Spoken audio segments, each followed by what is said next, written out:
And welcome back to Sticks and Strings. I'm Naomi. I'm Beth. I'm Eve. And we're here sponsored this week by Jimmy John's. It's called, I came from work and had to eat lunch, so we got Jimmy John's. Yeah. How are you? It is very hot outside. April 1st. April 1 today, and it could be July. Maybe not that hot. Not July in Phoenix. No, but not July July. Anywhere else. July for you. But yeah, it was pretty. Yeah, it's pretty upper warm 80s today. still. Yeah, it's in the 80s. Yeah. And it's Mid 80s. the month of my son's birthday. Yeah.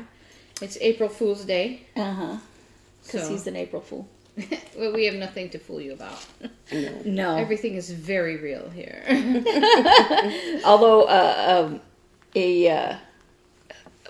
a channel that I watch, he does like little documentaries on tragedies and stuff like that. Yeah. And last year he did Jaws, but completely like It was a true story? Yeah. Did he fool And- you?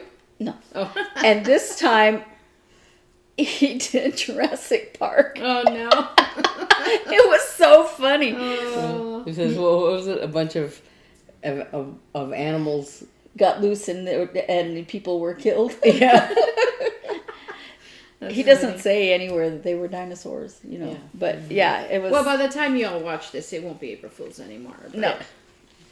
But, Okay, so Eve's going first. I'm going first. As you may have noticed on a video I made very badly myself, there's a new project bag, and I did make the matching Notions pouch, and these will be on our Etsy site along with something That's Beth is going to talk about. Yeah.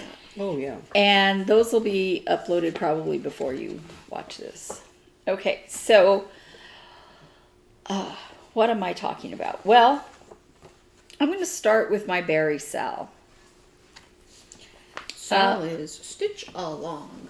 We Yes. say all kinds of stuff, and I think maybe Yeah, we we have should- so many new subscribers. Hi. Hi! Thanks Thank for you. joining us. As a matter of fact, I had someone comment, I think on my update or something, somewhere saying, is there somewhere I can go to see what all these acronyms Oh, mean? yeah. So, And so, yeah. we should be better about it. So Yes. a SAL Yeah. is a Stitch-a-long. SAL, Stitch-a-long. Yeah. And that just means that you're trying to keep up with other people so that you can talk about it on social you media stitch it all together. in. Yes, you're all stitching the same Like thing. the Stitching Book Club one, she's posting stuff on Instagram, questions that you can answer about Chronicles of Narnia. It's been really fun. Just fun to do something at the same Yeah. time as everybody I else. haven't been paying attention too much to that in like the last day or so because I've been doing other things. But it makes it fun to get together with other people that enjoy the same thing you do virtually.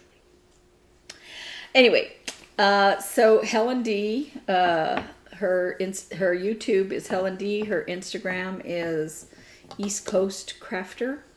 She is doing a berry SAL with Erica Michaels' seasonal berries, and I've been working on spring.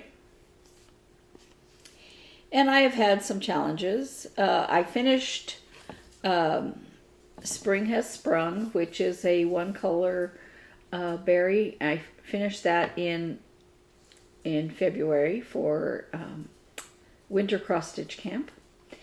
And then I finished Hop Into Spring over here. It's not spring here anymore.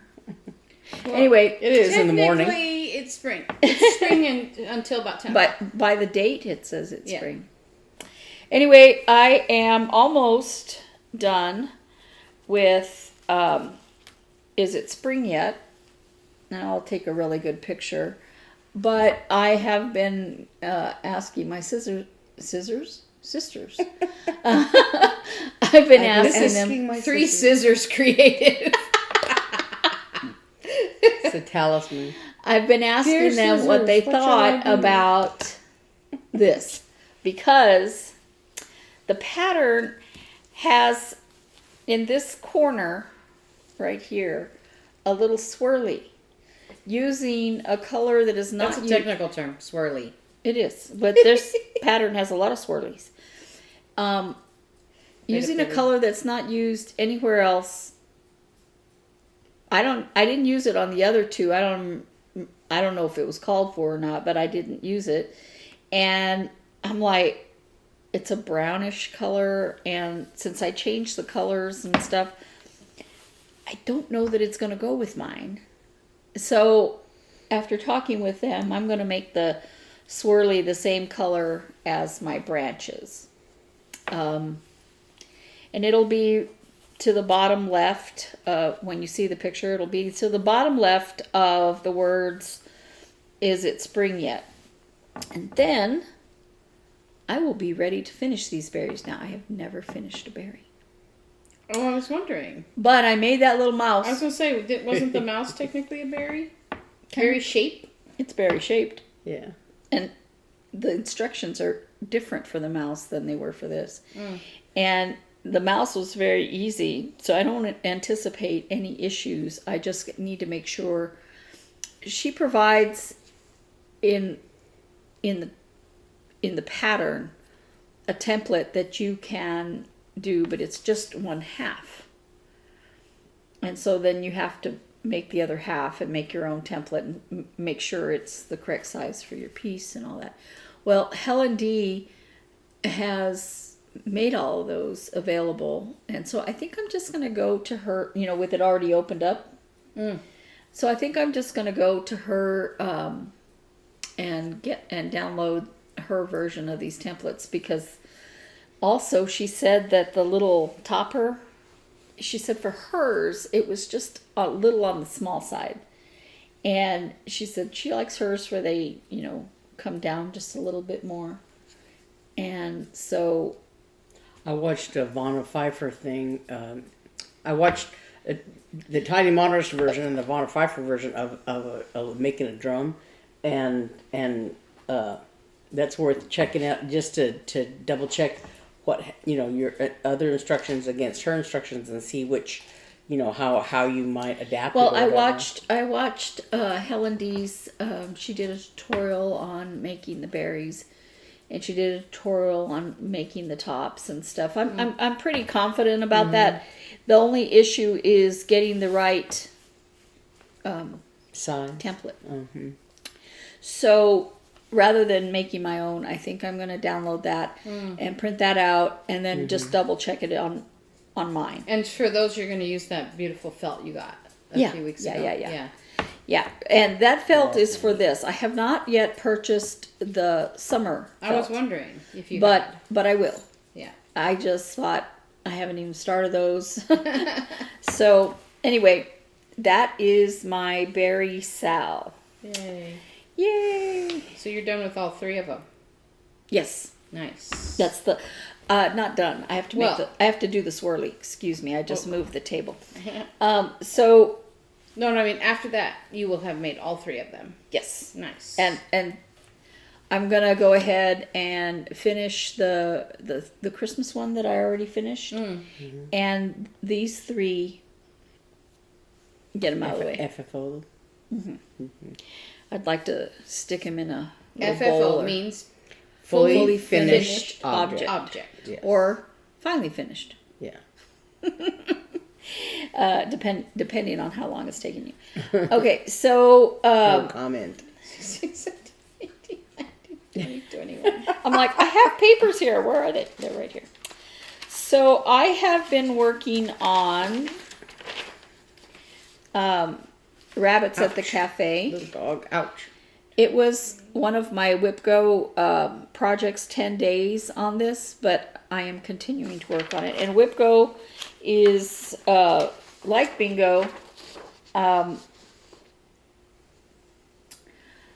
my YouTube, I have a link to Jessie Marie's explanation of this. If you go below to in our link tree, there's a link to my YouTube, and I do have the instructions for this linked. Anyway, you just make your own bingo board. Every month she calls out 2 numbers. And this was my number 17, which she called for February. And this is Rabbits at the Cafe by Stitchy Princess. So cute. And she is a Ukrainian designer. It just so happened. So I was already working on a Ukrainian designer's piece when everything happened. And I have continued to work on it. And I've had some issues because I can't count. This is where I am so far. So we're so used to Didn't you do that thing that said counting is hard? I haven't made it yet. Oh, She bought it. There's a pattern called counting is hard. yeah. If you came and said I stitched this perfectly this week, I would take your temperature. Well, I may just say that. Anyway, so that's why I have a white blood cell count. Yeah. And So anyway, this is how far I've gotten. It's elevated. And I've got basically the left-hand side, except I need to do 2 little eggs. I was all the way across on the top, but then I thought I did it wrong, so I took it out, and it was actually right. It was the little pink thing that was wrong. So I started working on the 3rd rabbit, and got interested in some other things. So I didn't work. I've been really working on that berry. So you did your obligation for February, but you just want to get it finished because of Easter coming. Yeah. It's not Yes. going to be finished by Easter, but yeah. Yeah. So on WIP-GO, for those of you who are new to it, you set your own whatever goals you put on there. It could be how many stitches, how many days, how many hours. Yeah. So yeah. So she had met the goal for February and then just decided to continue. Yeah. So I got all of my, I got one of my February things done, and both of my March. Now, you guys saw my FFO of Honeybee last week, and I did my 10 days on Halloween gnomes. This is how far I got. Yeah. This little dude is easier. Because he's all black. Yeah, he's a lot easier. I think also when I started, I did a middle start, and I started in the middle of his beard. Oh. And it was just A lot white. hard. Yeah. So I did the back stitching right away, so I was able to do, this is a back stitch line that's in the pattern, and I went to the top of his hat, and so I was able to go down. Yeah. And it's always easy to go top to down, but I didn't do a start where I could do that from like over here. I did a middle start, and it ended up making things difficult. Mm-hmm. But I'm happy with my progress. Does the pattern go like to that corner? No. It has Or is it? another gnome here, and then 2 more. On But I either mean, side. like if you had done a corner start, would that have been? No, it would have been way over. Yeah. That's the middle Oh, one. well, I can show Would it you. have? Yeah. I can was show gonna you say. the pattern. 'Cause sometimes, Here's the pattern. yeah, because sometimes in the corner of a pattern, it doesn't start till way down here or something, so it's harder to find the Yeah. the starting point. Anyway, I forgot to show you the pattern. Here's the pattern. So I finished the middle dude, and I was working on this one that says boo. Yeah. Those are cute. I like this guy that doesn't have any eyes. Right here. Yeah. He's cute. Yeah. But that middle guy, I love him. I don't really care for him. He's got weird His eyes. eyes are a little weird. And the Spooky. guy you're Spooky. working on now reminds me of Grover from Sesame Street. Anyway, that was my March goals, and they were all done. So she called numbers for April, and one of them was for my Tidy Modernist. She put this out, I think, a year ago, almost exactly. The Moo the Merrier. Oh yeah, It's it's a a national. strawberry cow. No, it's Anyway, I started on that, and then This is the first time I used even weave, and well, no, technically it's not. Cute Boots was. But I also decided to do it stitch in hand, and I really like doing it like that. So I got, And what does stitch in hand mean? it's when you don't use a hoop like she Oh, okay. does. And I have almost all the pink done. And I have the border done. In the middle of this butterfly. This is a butterfly. So I took the teal out of my bag to work on something else. So I think I'm going to work on this today, but I think I'm going to finish the rest of the pink and then maybe work on yellow. And this has a lot of back stitching. So there's back stitching that goes on this pink things and all that, but I'm going to do that at the end. So it doesn't have a lot of back stitching, but it does have some. So I'm going to be working on that right now. But, oh, and the other thing that was called for March was Snowball Star quilt. And this is a quilt that I had purchased everything for a year ago and have not even cut it. I fell in love Oh, yeah. with this. It's so beautiful. I mean, just beautiful, It's a beautiful batik, batik yeah. fabric. And this is for the outside border. And this fabric is the contrast fabric and the inner border.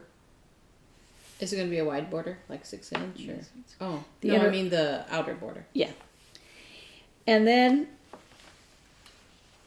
everything else are these beautiful, beautiful, beautiful strips. So I can't, did you buy the strips like in a roll? Yeah. Yeah. Yeah, she took it out. She unrolled it a while ago and put it in that. You have like a strip container box. Those are beautiful. Yeah. So Jealous. So pretty. I know I'm going to put a picture. This looks like ice cream. A lot of these have Honey, hummingbirds on it. It was called the pattern of this was hummingbird Lane, I think. lane. Yeah, and I found easy the strips, and I kept looking everywhere for the yardage of this blue because this is my jam. It's your This favorite color. Yeah. I couldn't find it anywhere. And I was watching Jordan Fabrics, and she had a quilt giveaway or something, and I said, oh, I'll apply for that quilt. I'm not going to win it, but whatever, right? And I said, while I'm on this website, I'll go, and they had it. Oh. And When was because that? I tried to order it I ordered this in June, or late May, and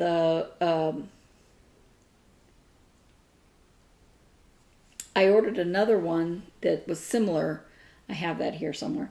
That I'm going to end up using maybe for pillow shams or something. But and then I tried to order it from Hancock Fabrics. They said they had it. And then they had to cancel the order because it was on back order and they couldn't get it. And so then I ordered it from Jordan Fabrics. I got it about August. Oh, okay. I couldn't remember when it was you found that. Yeah. So your goal is to start it? It's supposed to be 20 days, but I don't think I'm going to do 20 days on that because I really, really, really need to finish Robert's quilt. Yeah. Oh, yeah, it's his birthday week. Yeah. Birthday month. So, as you recall, I purchased this little cute guy. Oh, So yeah. cute. And I was supposed to be working on so many things. Rabbits at the cafe, spring berries, I have other berries. But how can you resist that face? Yeah. I got pretty far already. And I don't think I made any mistakes on this yet. Don't say it out loud. So, those are my WIP-GO projects, my Just Because I Feel Like It projects, my Berry Sal, and that's me. Okay. So you're next. So I'm next. Let me get this to it. She's never ready to go. Okay.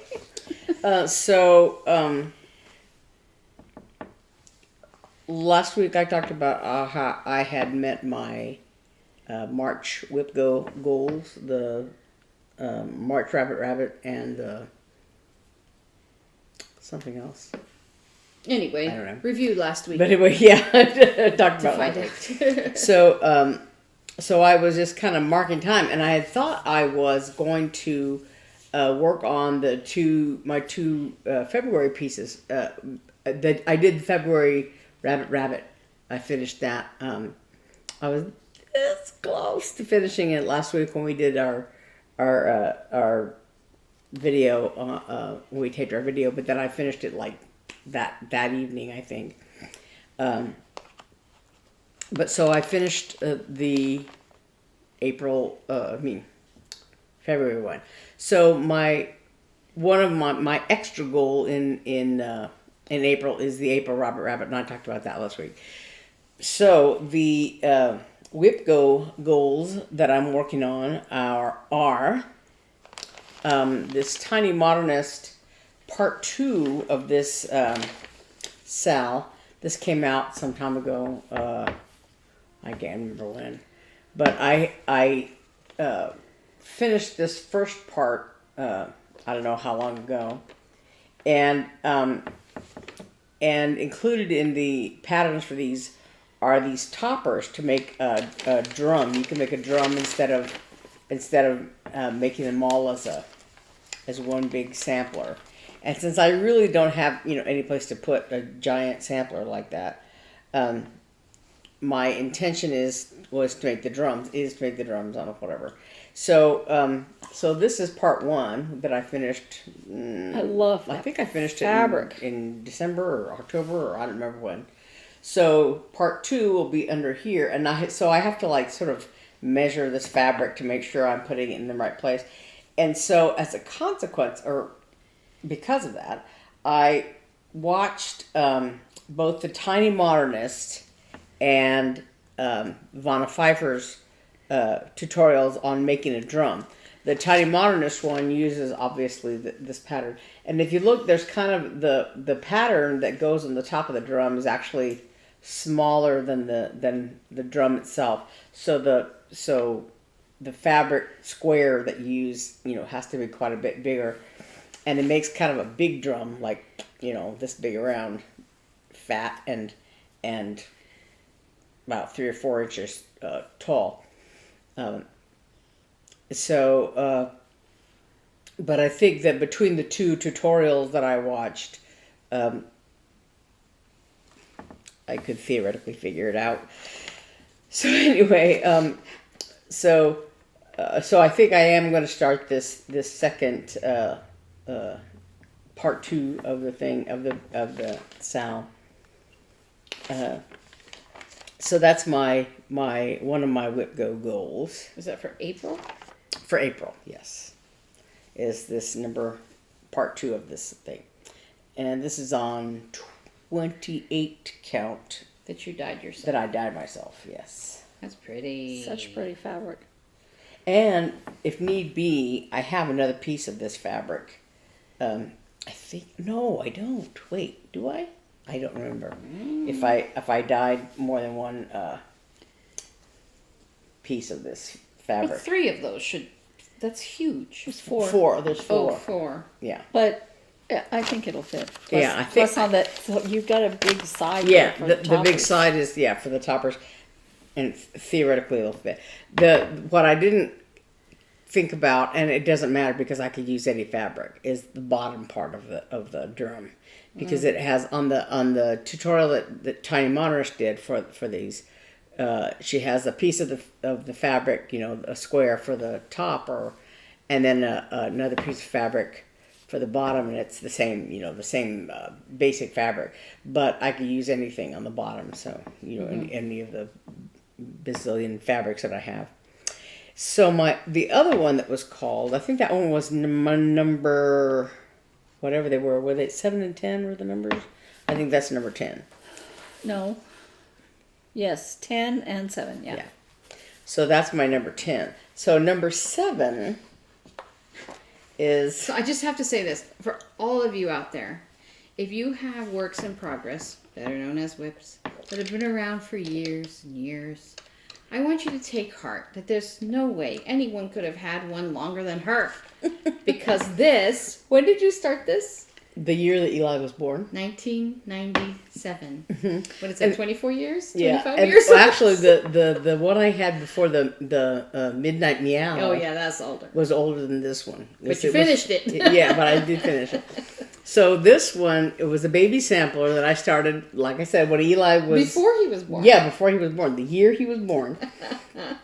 Because I was thinking, I could finish this, by the time he's born, because he was due the end of August, right? The beginning of September, whatever. And so I had started it probably that spring or maybe early summer. Those of you who've been with us for a while, the guy I made the blue sweater for, so he's no longer a baby. Yes.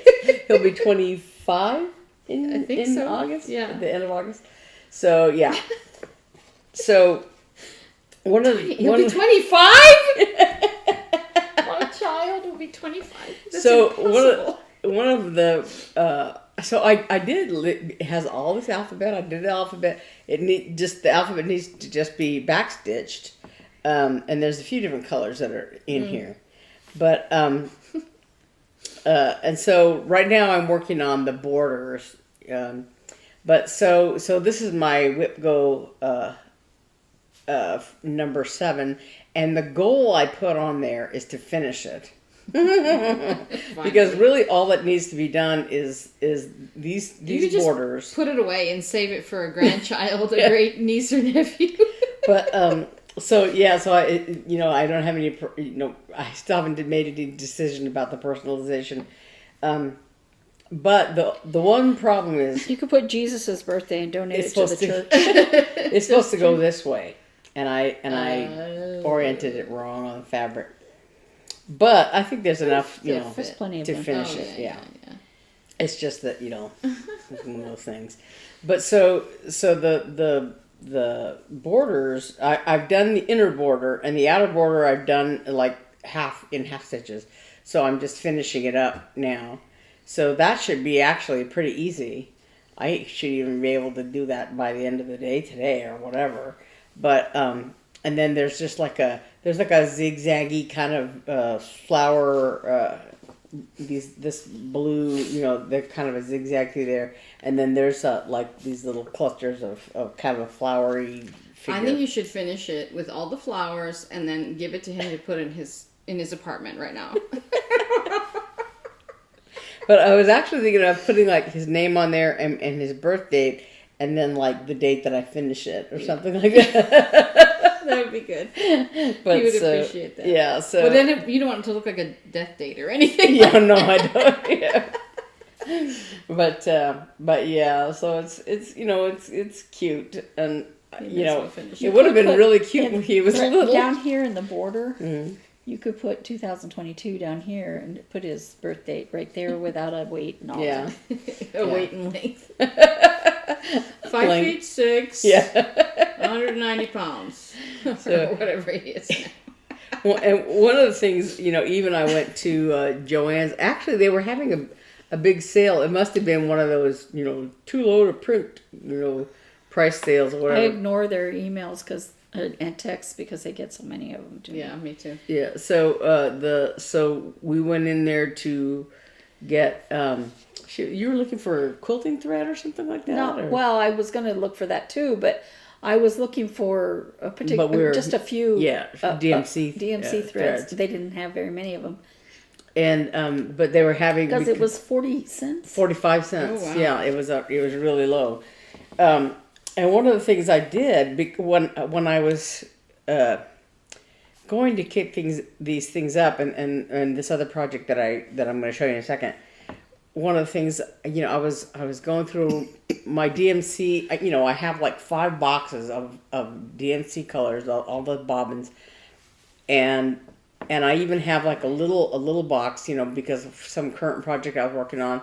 I had put the bobbins in there when I was done with it, but a lot of these older WIPs, you know, I've pulled the threads out and put them away or used them in other projects, and so when I was looking for these other threads, I went through the box and they weren't there, and I thought, I don't know where they are. I don't know. I put them anywhere, so I just like bought extra, and I thought I probably have these bobbins somewhere, the threads somewhere. I just don't know where they are, and I'm too lazy to go looking for them. Look through all my bazillion, you know, projects to find them. So since we were there at Joann's and the skeins were all on sale, I just went ahead and bought them all.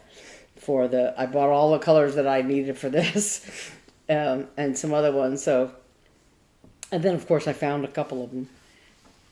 But so now I have, you know, multiple bobbins of those colors. So then, so I think, I guess, I don't know if I bought these at Joann's. Yeah, I think I did. But I also bought these. So there's these little, there's this carrot ribbon. I'll take pictures of it so you can see better. And there's these little bunnies. And there's these little bunnies. And, you know, again, I don't know. They'll be good for something. Probably not FFOing. Yeah. But they'll be good for something.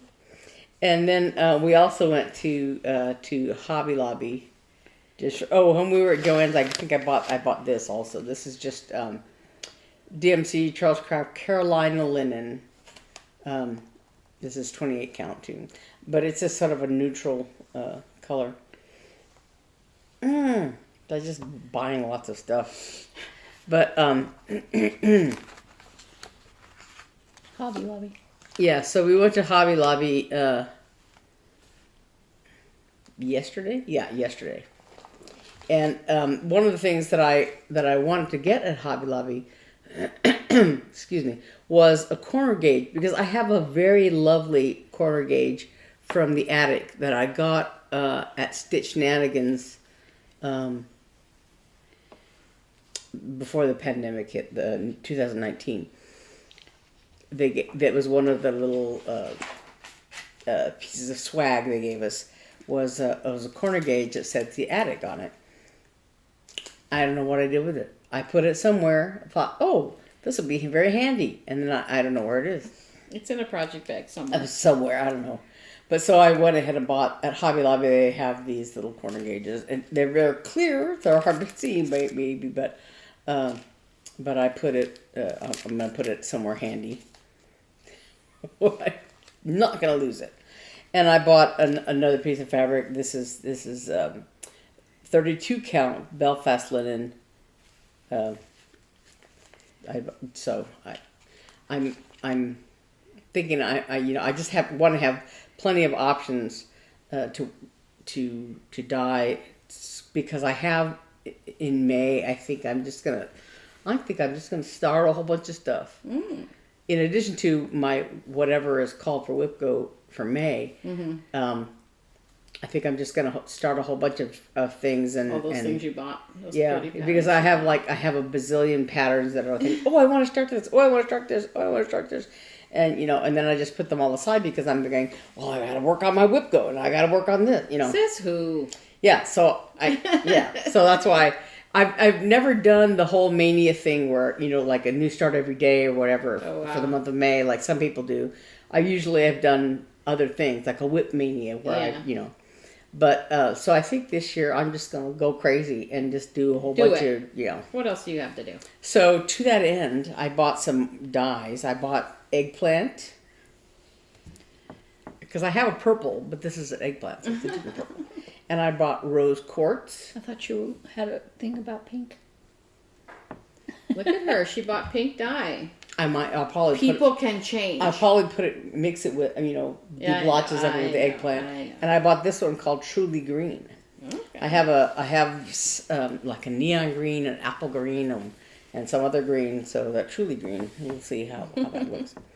But so I bought those, and then I bought a couple. Let me put this over here. I bought a couple of patterns that are on Etsy. One that I hope I have not bought it. I don't think I did, because I know I wrote the name down. I wrote the name down, but I never bought it because I had not seen it or something. But the Prairie Schooler chart called Starry Night, and it's a nativity scene.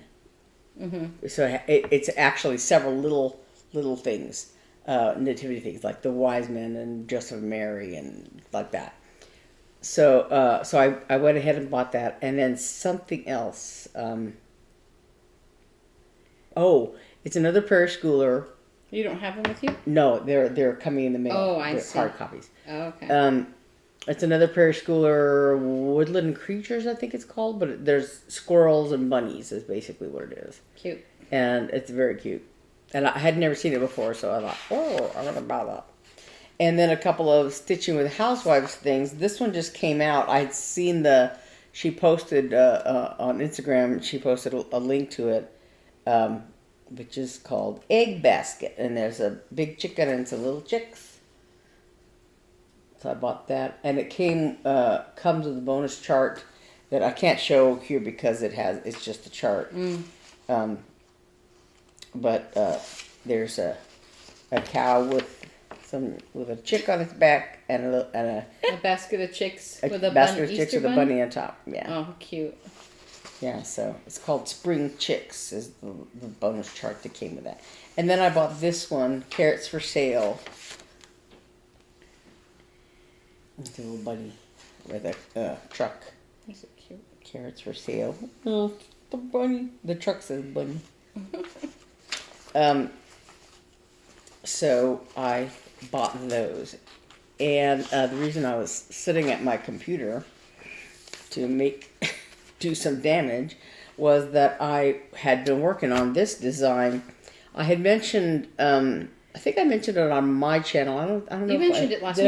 Yeah, you did. Oh yeah, because I had the bookmarks. Well, this is the bookmark that I bought at Hobby Lobby, and this is one of them. So I designed this little thing, and stitched it up for a girl that's in my Bible study group. And the verse on there is Psalm 34:18. The Lord is near to the brokenhearted and saves the crushed in spirit. And there's just a little sheep and a little heart and a little vine of leaves and some grass. And I had to adapt it 2 or 3 times to make it fit better on this on the little strip of Ada from what I had decided and designed and then worked on or whatever. But so I decided to go ahead and put it on the Etsy site if you want to purchase it. And it's really cute. Yeah, so there's a... We'll take a picture of this. Let's show the pattern. No, you can't see. Yeah, you can't really see. But we'll take a picture of this. It's so cute. So it's and it's really I made it. I stitched it up, designed it, and stitched it. So it's it takes less time to stitch it in basically a week, because I started it last maybe Sunday or something like that, Sunday or Monday, and finished it today. So so it really doesn't take very long to stitch up. Yeah. So this will be on the Etsy site. 3 Sisters Creative is the name of our Etsy site, and like I said, if you decide to use one of these pre-finished bookmarks from Hobby Lobby, you might have to adapt it a little bit, because the little insert may or may not be as many stitches as mine turned out to be or whatever, and you know, like this one is a little like curved on the top where they cut it and sewed it together or whatever, this lace on the top. And so it was like, you know, I had to decide where to place the beginning of the thing. But so, yeah, so it came out pretty nice. So like I said, I'm gonna, this is made for that girl in my stitching group. Your Bible study group. Bible study group. What did I say? Oh yeah, Bible study group. Sorry. So that's me. Okay. Well, if it's my turn, what have I been doing this week? I've been working on this. I've been working on my tamarack jacket. And I've made all of these pretty squares. I only have 12 left. And so this is 1/4 of a big square of the jacket. I think I've shown you that before, but so this is the quilt, as I say, quilt not so smart in interfacing, fusible interfacing that you use to make these. I actually am going to be making a tutorial. When I made, I think one of these last ones, I took really detailed photos to insert, and then I thought I'd walk you through making one of these, so that if you decide to make the Hunter Star Tamarack jacket, you will not make the mistakes that I made in these first few. So I think I talked about that in previous weeks, but I kind of have it down to a science now that was not the science from the instructions. I made my own science to make these, and I, like Eve, will never use Quilt Smart again. Sorry, Quilt Smart. I did not enjoy your product, and this, to me, it just takes longer than piecing would have. So the I think I would have been would've- done with Beth's jacket had I done it traditional. Yeah. So I am suffering through the last 12. I get kind of sick of it and have to do something different. Even though I'm like, I need to finish this by the time I go to Boston. Now today's April 1. I have 23 days. I think I can do it, but anyway. So here's my set.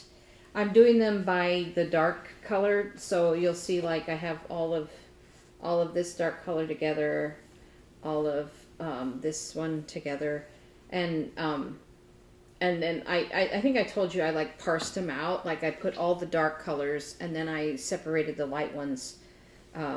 Anyway, so it's all even in my little brain, and then I will spread them out and make sure that the big 12-inch squares are as varied as they can be, and I will also use the pattern I'm going to cut the pattern out and put the pattern down and use that to make the squares on top of the different pieces of the jacket. So like the back piece will be the most perfect, if you want, most detailed, and then the front two pieces, and then the sleeves can be more, less organized or varied. You know, if there's repeats in the sleeves, I won't mind so much, but so that's my priority with those. So that's what I've been doing. And then miraculously, well, let's see. Oh, I wanted to show you my bust knitting progress. It's not much further than it was last week, because actually I stopped riding the light rail after that mean guy yelled at me. So I've been driving to work, but when I sit in a boring day and no phone calls, this is what I do. So look, I'm about, 1.5 2 inches from the toe decreases. So there's the Made a periscope. Yeah, or a little hand puppet. Yeah. So that's Did Mark say, I'd rather you use gas? yeah, he's like, if you want to drive, that's fine. Yeah, he did not like that. So I make, if I get jury duty, let's see, in 37 minutes, I will find out my fate next week. I have jury duty. Supposedly, I have to call after 5 p.m. and find out whether or not I have jury duty. I keep getting notified, but they never ask me. Nice. Well, and also Rachel, by the time you see this, you'll know your fate too. So she and I both got called for the same week. It's so bizarre. They must have been in the G's in the voter registry. And I decided to take this out this week. Remember this? This is my Snarkometer by Casapinka. That would be a good And- jury duty sweater to work on. You know, I should take this with me, except that I have to take my iPad also. But yeah, because it'll be a full day sitting there. So I'm working on this part right now. It's called Another Brick in the Wall because it looks like bricks. I don't know, on a whim, I was like, hey, you know why? Because my big yellow and purple and green one that everyone says looks like Mardi Gras, and then my boss, I wore it to work the other day, and my boss says that looks like Lakers colors, so I don't like it. And I was like, no, it was supposed to be fall.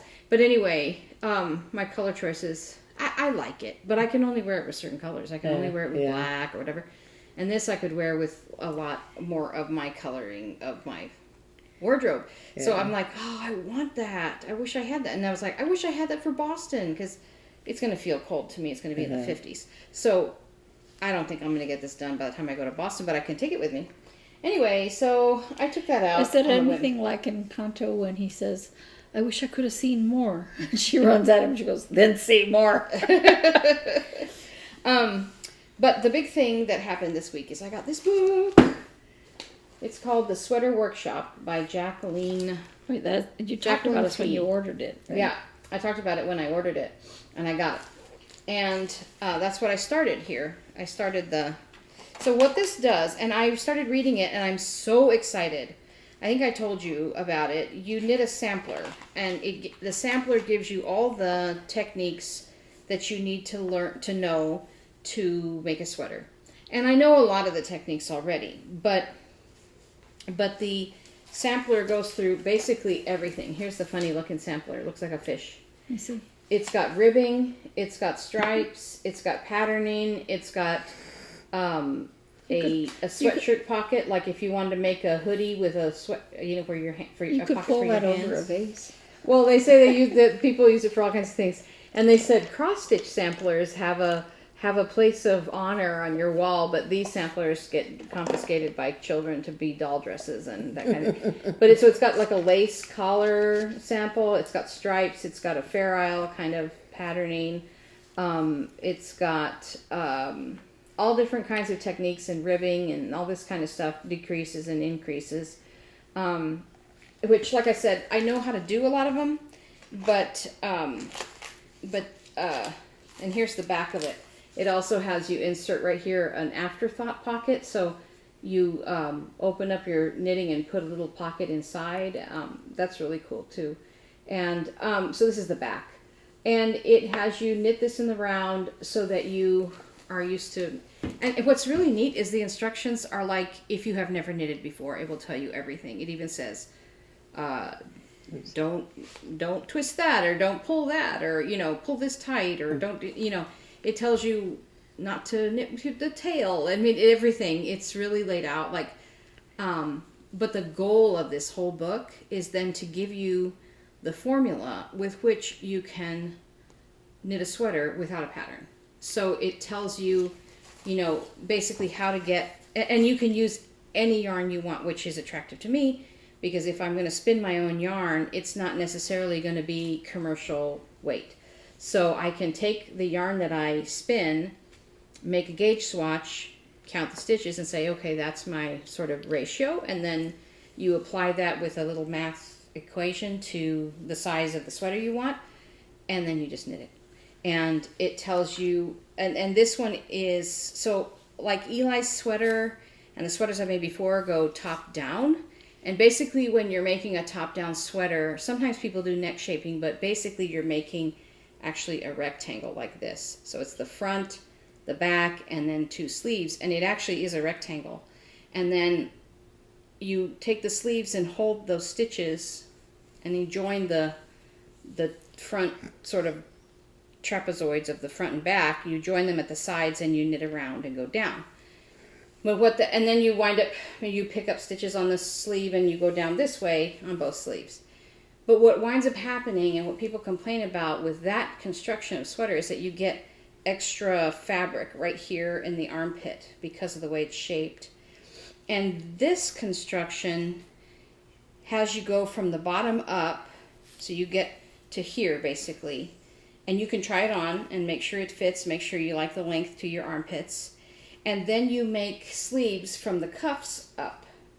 And then when you get to the top of the sleeve and you know it's long enough and it fits right here, you join the front to the sleeve, to the back, to the other sleeve, to the front, and now you knit up and you make the shaping to here. And then you can make a V-neck or a standard crew neck or just a circle, however you want, and the neck shaping, which, as I understand it from this, and then you do a Kitchener stitch or a grafting stitch right under here, which is a lot better than the holy kind of mess you get when you do top-down raglans.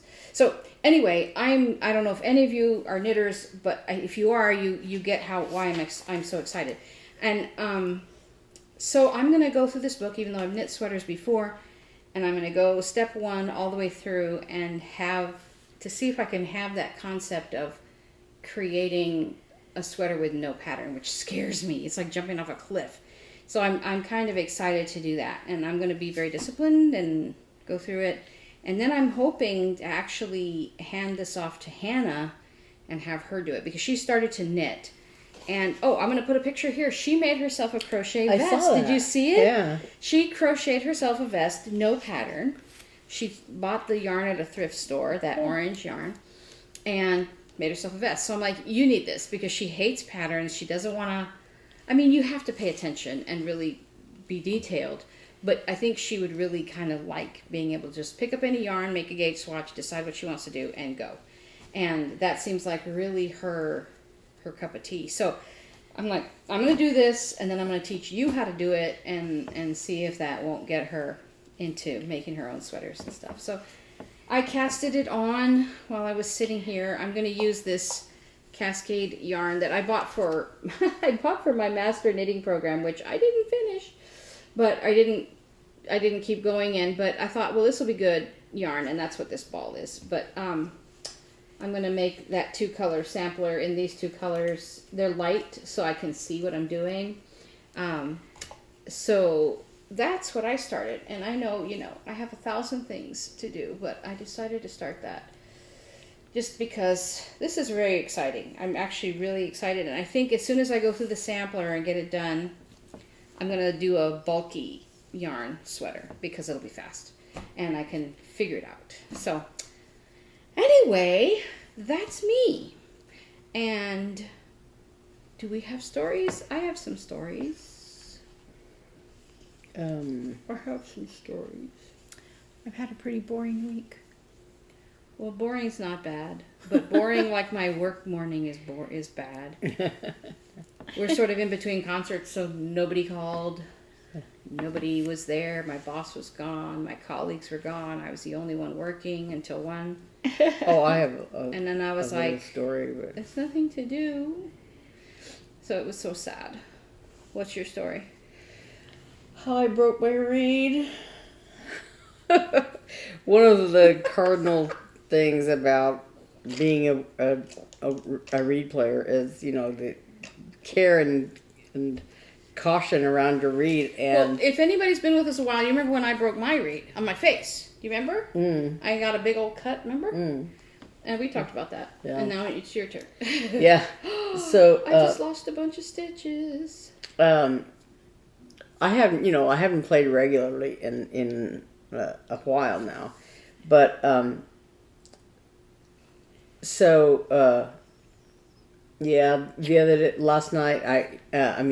Tuesday night, I had rehearsal, and at the very end of rehearsal, I was asking the conductor a question, and I had my horn up here, and I raised my hand up to ask him the question, and while I was talking to him, I did something, and I just brought my elbow down, and I felt it hit my reed.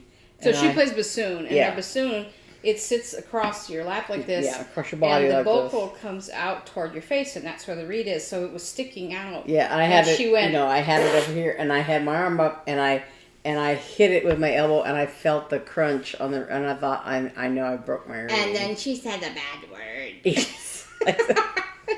And the whole orchestra was listening to her because she was asking a question. But I looked at Marie, and it was like had a big old It was split bad. in it. Yeah. Bad.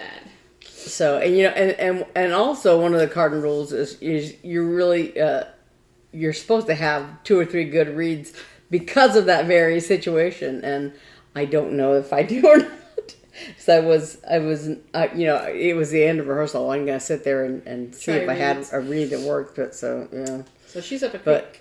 You have exactly 4 days to figure it out before your yeah, next I rehearsal. don't even know, because I'm so out of practice. I don't even know if I can make read now, because just like you have to kind of get into the groove of doing it, and it's been such a long time since I've done it that I don't know. So I may end up getting one from Kevin also. My friend Kevin Fuller is a bassoonist also. We met him down in Florida several years ago, and we've kept in touch with him and everything. And he does a lot of gig work around, and so he makes reeds to sell and whatever. Makes a whole bunch of them. So it's like, ooh, because I need a new supplier too. Yeah. Well, so nothing of consequence has happened to me except that I have another Hobbs story. So the child, another reason I'm so slow with this jacket is that every time I sit down to knit, of course to sew, he has to be in the room with me. So he comes in, usually he'll sleep on the bed, and then he'll kind of wake up and look at me and say, meow. And I know that means he's going to jump down, he's going to come over, and he's going to jump on the sewing table. And I'm going to grab him and put him on the ground. And then he's going to jump on the sewing table. And I'm going to grab him, and then he wants to sit on me, so I'm like, okay. And he's purring, and I have to hold him for a while, and then put him down. So it takes me forever. But this one particular day, yesterday, I think it was yesterday, the baby stuff, I finally mailed it. Oh, to my friend. She's about to have her baby. She hasn't had it yet, so hopefully it'll get there before she has it. But at least it's not like this. Yeah, the baby will not be 25. So I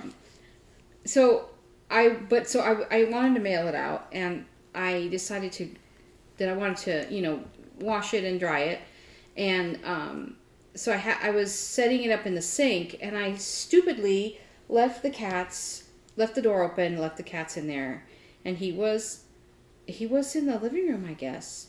And one cat ran in there right away to go look out the window. Calvin, he's a good boy. He doesn't get into anything. All he does is hide under the bed and not leave when I want him to leave. So, but other than that, he leaves all my stuff alone. He doesn't jump on anything. He's a good boy. Hobbs is not a good boy. And but I knew he was in the living room, and I was like, oh, that's weird. He hasn't run in. Because I think there might have been like a crane fly flying around that he was real interested in or something. So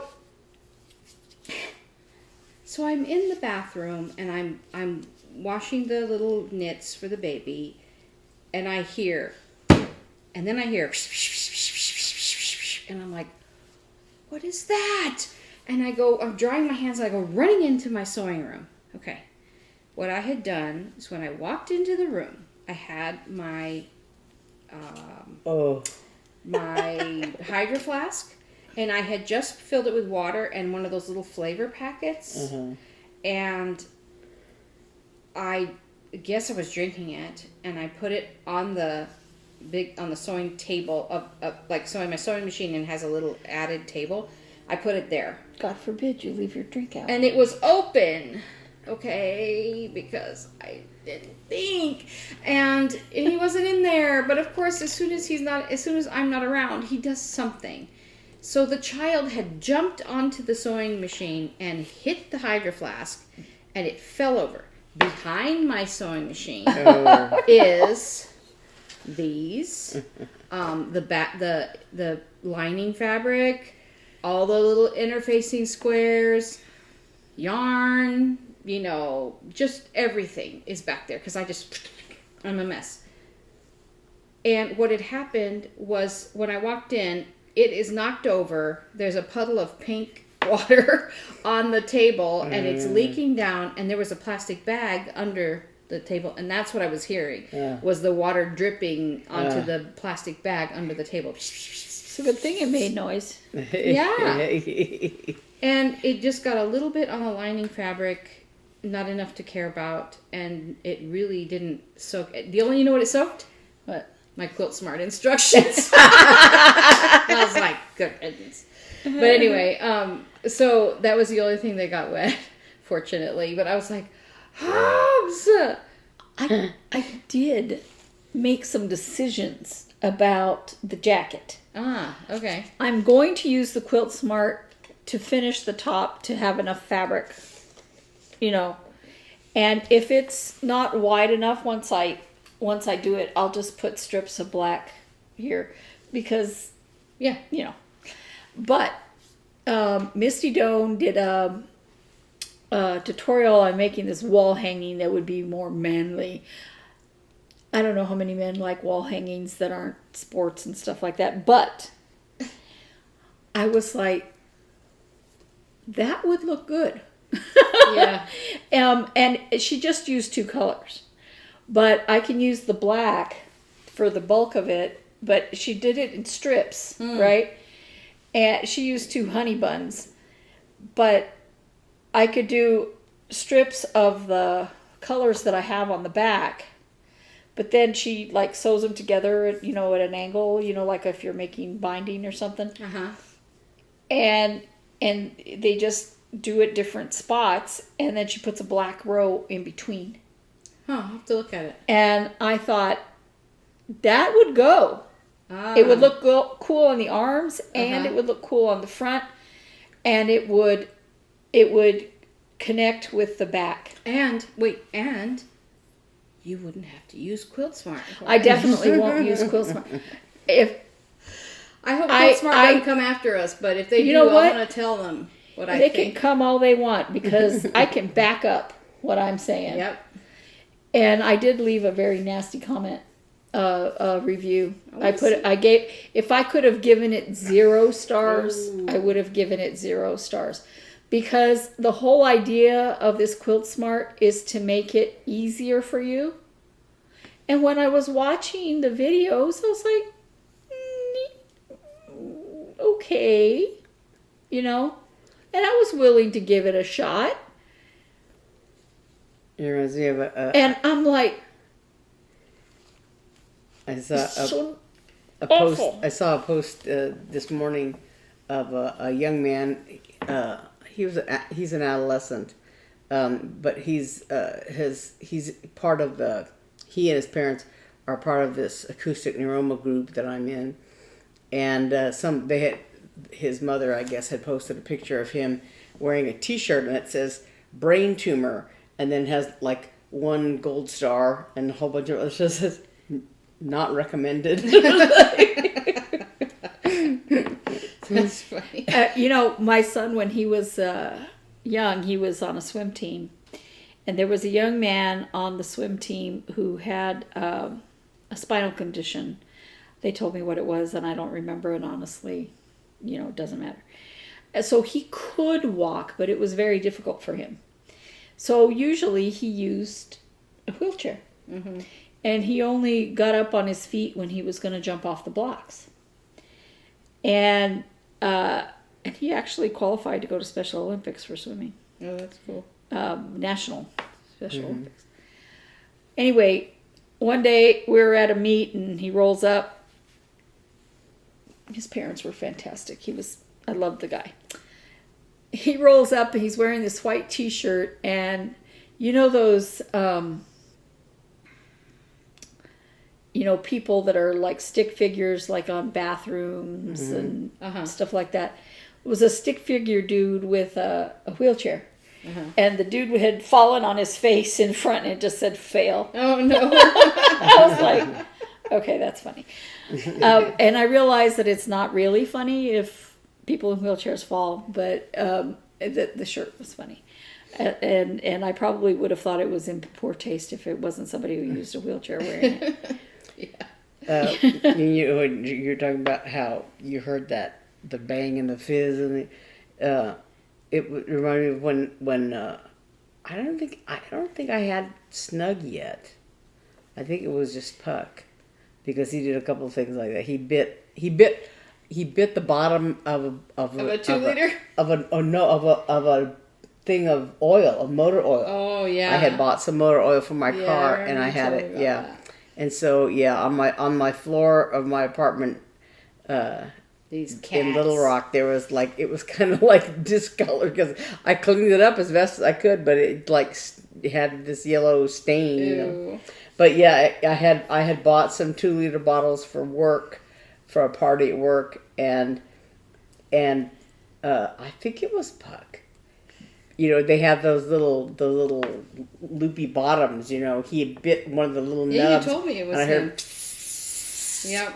and fortunately, it was most of it contained inside the plastic bag, you know, the bag from the store. But yeah. Do you remember when one of my cats escaped from the house and went running through the backyard, and I was trying to get the cat, and the cat goes and jumps and lands in a pan of oil that my dad had left. I do remember that. That Dad had left after changing the oil on the car. Oh. And I don't remember why it was sitting there for, I don't know what, but it was there.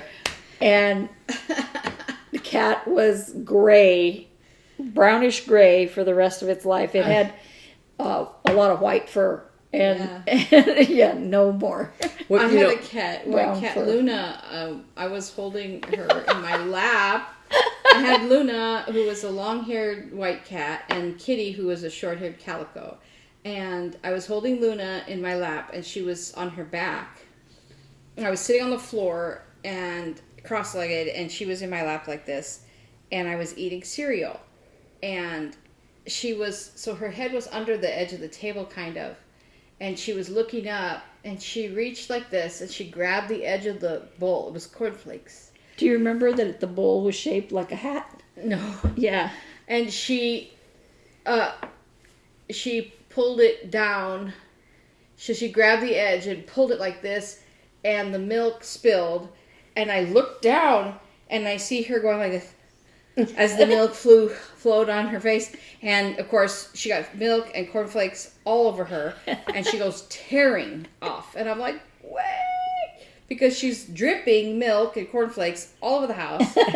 And there goes Kitty behind her eating the cornflakes. and so I had to bathe her. It was very funny. I took a picture of her. No, that was just a Dairy Queen. They used to do the baseball hats, the baseball bowls. We just put it on her head, and you took a picture. Was that what? I thought that was what No. she had spilled on her. No, that was a different time. But you know, you're talking about bathing. When I had a cat named Moses at that time. When I was in college, and one day he had gone missing, and Naomi and I had gone through the whole neighborhood looking for him, and I just figured he had gotten run over or had run away or whatever, and didn't know what else to do, and so I guess. I can't remember. I guess it was over the weekend. We had gone looking for him on Saturday because he didn't come home Friday night, I guess. I couldn't find him starting on Friday. And he was gone like all weekend. And so I had thought, well, he must have gotten run over or something had happened to him. And so anyway, I went to school on Monday. And Monday I got home from school, and it was kind of, evening. And I had parked in the driveway, and I was getting my stuff out, and here comes a cat across the street, and I thought, oh, is that Moses? And I looked at that doesn't look like Moses. Moses was an orange, kind of longish-haired cat, and the cat that was coming across the street looked gray to me. And I was like, and I looked, and it was Moses, but he was covered head to toe. He smelled like motor oil. Yeah. So I don't know if he was stuck in somebody's garage or something. Or in a car. But he smelled, Ew. And he was just like gray and oily kind of, and we had to bathe him. Yeah, he was. You went painting the town, Moses. Naughty boy. So. Oh, Hobbs's worst vice is that he likes to rip up tissue paper. So he was so happy I gave him, I wrapped the baby stuff in tissue paper, and there was one there was one pretty color, and I looked at it, it had a hole in it. I was like, Hobbs. Cat toy. So I gave it to him, and he gets on it, and he bites it and he tears off little pieces like a dog. That's what Puck does. So cute. That's Puck's favorite He's thing so is cute. crumpled up. I could buy him the fanciest toy in the world, and he likes catnip toys for about 10 minutes.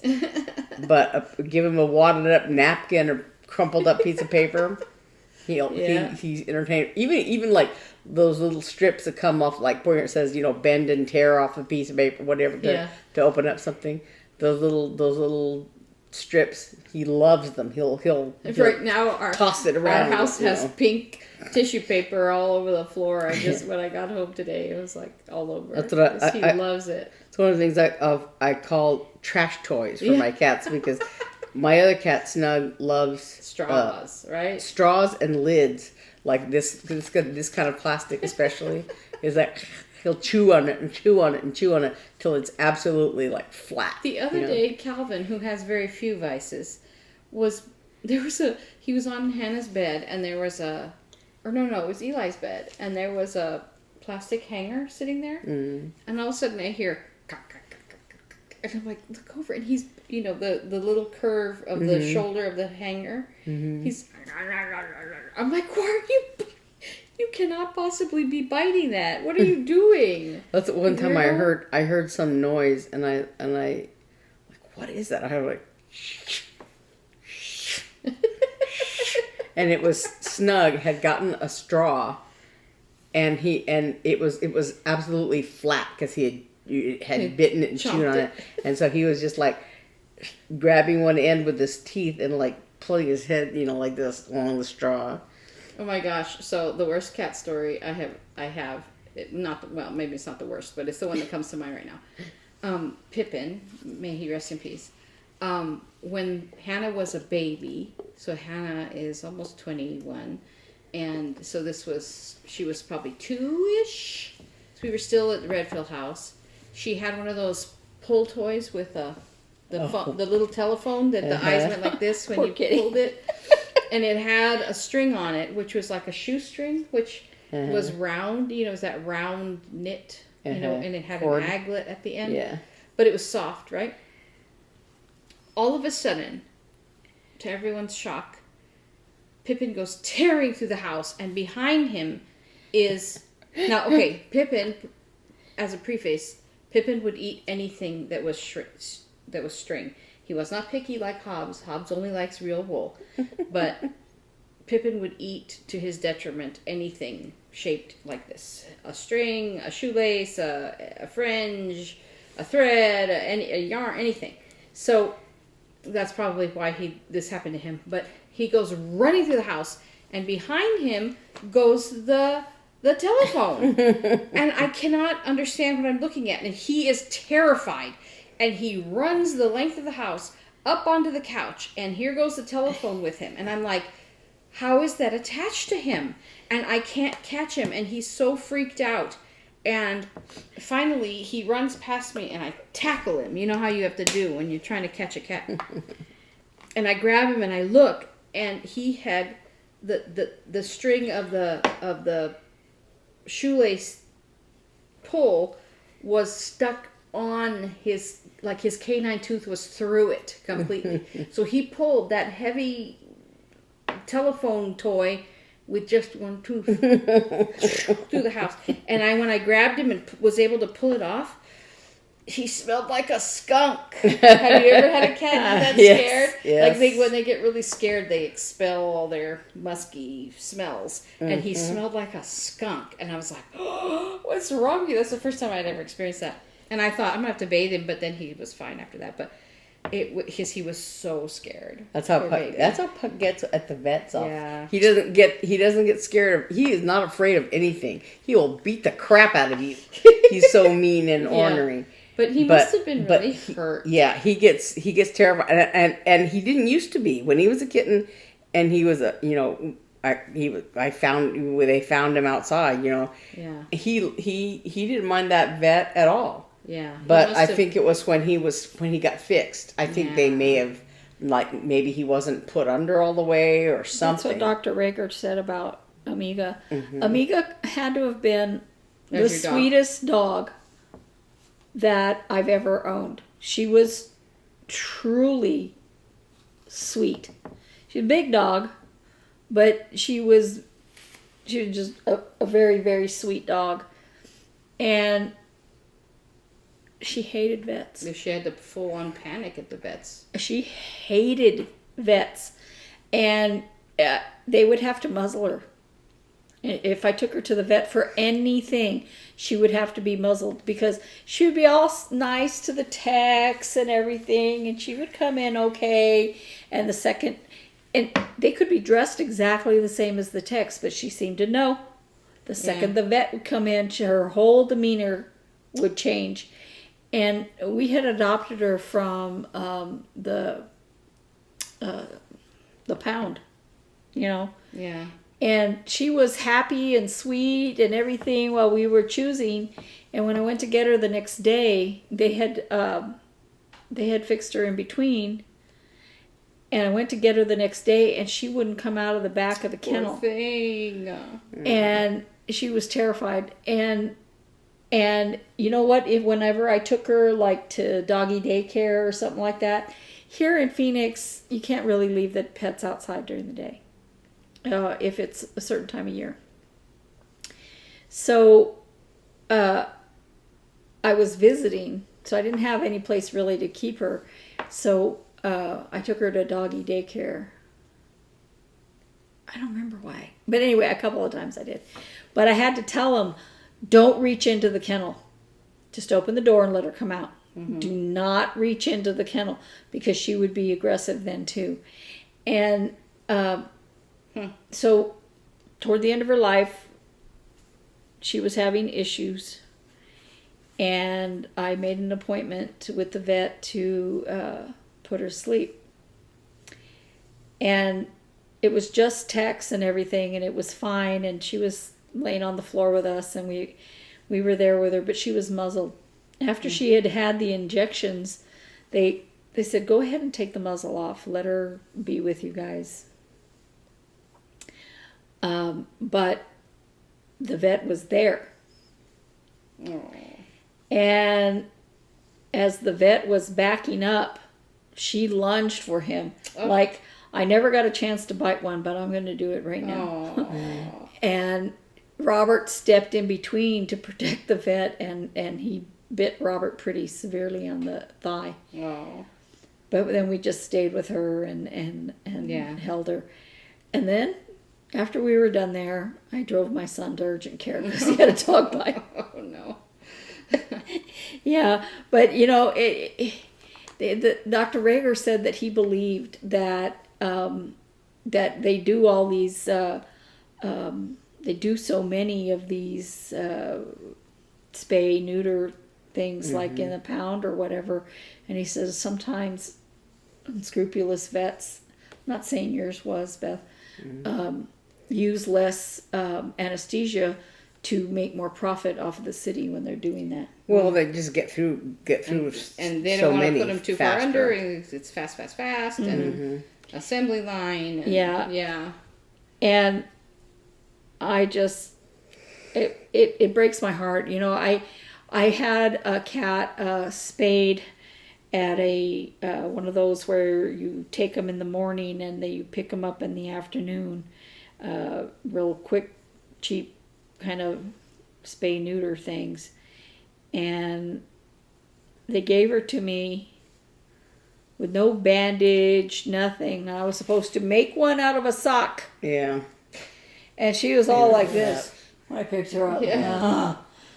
And I said, okay, I am never doing that again. Yeah. Mm-hmm. And if you're in Phoenix or Albuquerque, if you're in Phoenix or the Phoenix area, there are many, many vets that if you're on Access, they will do it for a very, very low really? price. I didn't know that. Yeah. Oh, that's neat. I think males, the last time I did this with a cat was 1,000 years ago. Our cat is ancient. I think at the time, males was $10. Oh, wow. Yeah. Because they know that if you're on Access, you can't afford pet care, but they want you to get the spay neuter done. Right.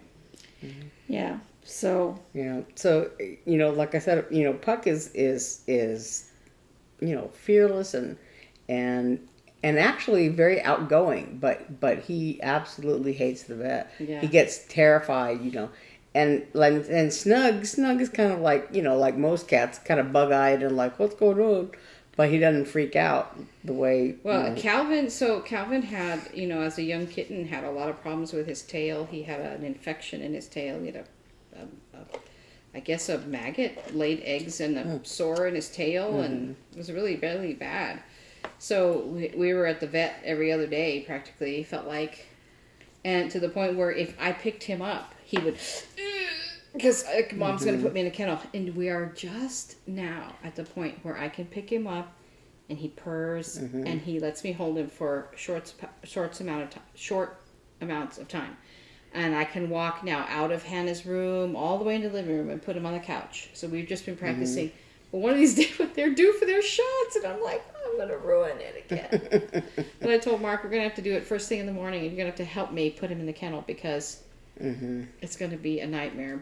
And then I have to put the other one in. You know, and I have to make sure they're not hiding under the beds. But anyway, well, I have to run because I've got a rehearsal to go to, and we've been talking a while, and look how far I am in my sad blur. But yeah, look, and I went all the way across that cool thing. So. Very cool. And what'd you do, Eve? Nothing. I've just been sitting here. No, you've been stitching. Stitching, unstitching, stitching, unstitching. Oh, no. Well, thanks for joining us for another week. Thanks for subscribing and liking our videos. And thank you so much for the views. We've gotten tons of views this past couple weeks. Yes. And we're so excited and so happy. So we are so grateful that you joined us again. And we will see you next week. I think the next video will be Palm Sunday week. Yeah.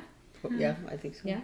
But so, hope you have a good April Fool's Day. Hope nobody tricked you too badly. I've been watching goofy movies like, I'm watching Bad Vegan right now, which is like about this crazy swindling thing it's like a docuseries kind of thing. People are crazy, so watch out. All right. We'll see you guys next week. Thanks for joining us. Bye. Bye.